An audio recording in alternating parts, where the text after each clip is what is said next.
and it's 2 points drop for Manchester City as they could only manage a 1-1 draw against struggling Everton. For more on this, let's welcome in Don, shall we? Don, once Haaland scored, considering what happened to Everton against Wolves a couple of days ago, you expect City to kick on, but they didn't. Why not?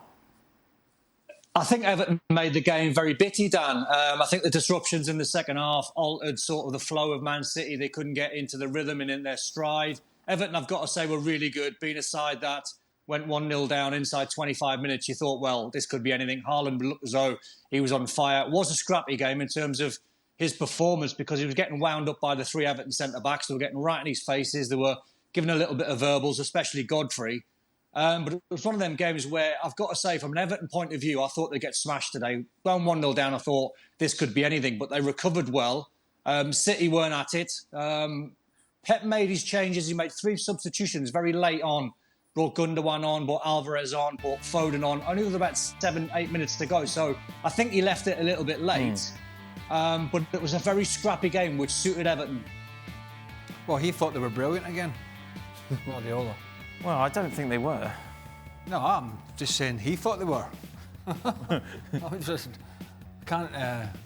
can't get in the psyche of the manager. I'm just telling you, he thought they played another brilliant game. I didn't see it that way. Did not see it that way. Took Grealish off again, end product. Change the record, boy. Change the record there for me on Grealish. But Kevin De Bruyne had a bad game today, gave the ball away a lot. Yeah, and he was getting frustrated, I think. I think I'm like Don and everybody else. I was thinking he's getting the phone call from the chairman, Frank Lampard, tomorrow. This is going to be embarrassing. But they fought and they scrapped and they hung in there and actually played some of their better football of the season at times, and that against arguably the best team. But yeah, and I think that challenge from Haaland was reckless. Yeah. And then we didn't see really any close-ups for some reason. I don't know. I don't know why. It was kind of just, yellow card, let's move on. It's Erling Haaland. He scores goals. He's allowed. He can do that. But yeah, I didn't think they were brilliant. And yeah, Everton good for a point, and what a point for them. I thought it was a yellow for Haaland. I thought that was the right call by the referee. To Craig's point, yes, Guardiola saying that they were brilliant and the other team didn't really come to play football, but in Everton's defence, where they are in the table and the kind of performances you've seen from them, you understand that, and it's almost surprising that City doesn't, at this point, expect that.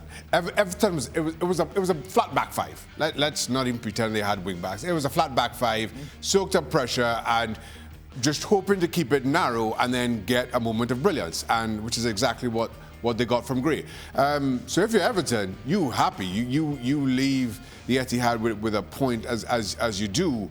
That's a point very well earned and a point that you did not expect. As Craig said, you could quite easily make an argument that this be 5 or 6. So if you're Everton, you're happy. If you're City, I don't understand the kind of argument that, they didn't come to play. You should know that. And it is 2 points drop, no question. Is City okay, Don?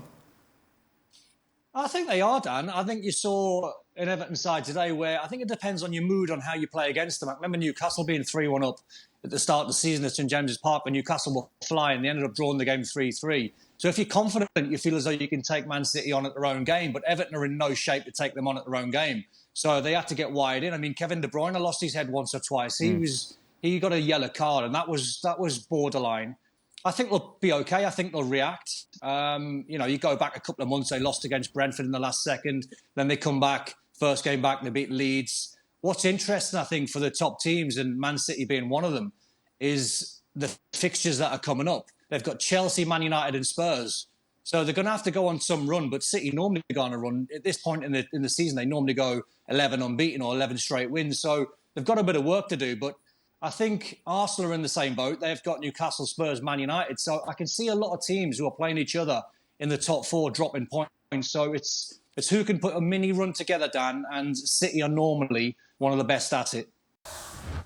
Well, thank you very much for watching ESPN on YouTube. For more sports highlights and analysis, be sure to download the ESPN app. And for live streaming, premium content, and let's not forget as well, ESPN FC 7 days a week. Subscribe to ESPN+.